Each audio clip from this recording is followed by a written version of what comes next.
السلام عليكم ورحمة الله وبركاته. أعزائي المشاهدين، قبل أن نبدأ هذا التقرير الهام نذكركم بدعم القناة قدر الإمكان، فبدعمكم نستمر ونطور المحتوى أكثر. جزاكم الله خيرا وشكرا جزيلا لكم على المتابعة. حالة الطقس العامة في المملكة المغربية في تطور لافت ومفاجئ نسبيا. تستعد المملكة المغربية ابتداء من يوم غد إن شاء الله لمرحلة انتقالية في الطقس ستميزها انخفاضات واضحة وملموسة في درجات الحرارة عبر عدد من المناطق، سواء في الداخل أو المرتفعات، بل وحتى بعض السواحل.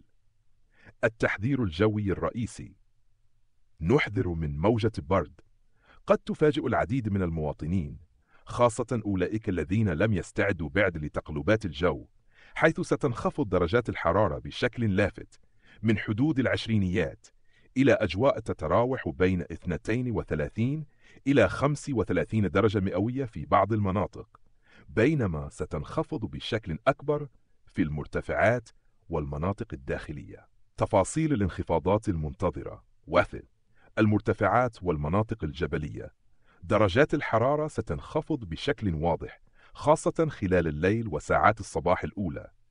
أجواء قد تكون باردة أو منعشة جدا، خاصة في مناطق مثل الأطلس المتوسط والكبير.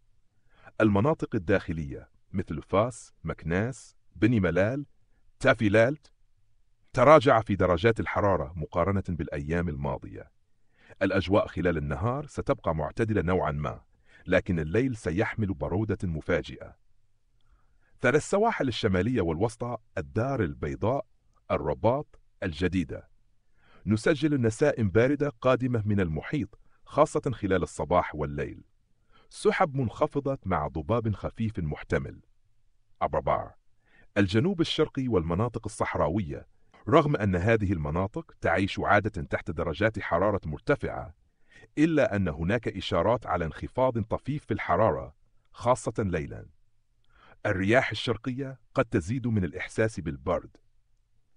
نصائح وتوصيات للمواطنين: لا تنخدعوا بحرارة النهار المعتدلة، فالليل قد يكون باردا ومفاجئا، فاحتفظوا بملابس دافئة خاصة للأطفال وكبار السن. يفضل تأجيل الأنشطة الليلية أو الصباحية المبكرة في المناطق المعروفة ببرودتها.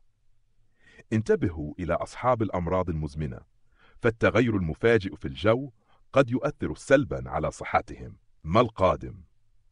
تشير التوقعات إلى استمرار هذه الأجواء المتقلبة لعدة أيام قادمة، وربما تمتد حتى نهاية الأسبوع، مع احتمالات لهبوب رياح محملة بالبرودة، وقد تحمل معها بعض التساقطات في المرتفعات مستقبلا إن شاء الله.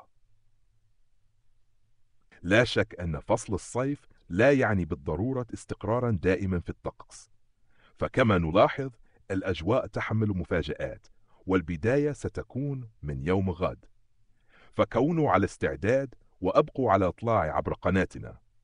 لا تنسوا دعمنا والاشتراك في القناة ليصلكم كل جديد، ونعدكم بتقارير مفصلة ومهنية دائما. دمتم في رعاية الله، وإلى اللقاء في النشرة القادمة.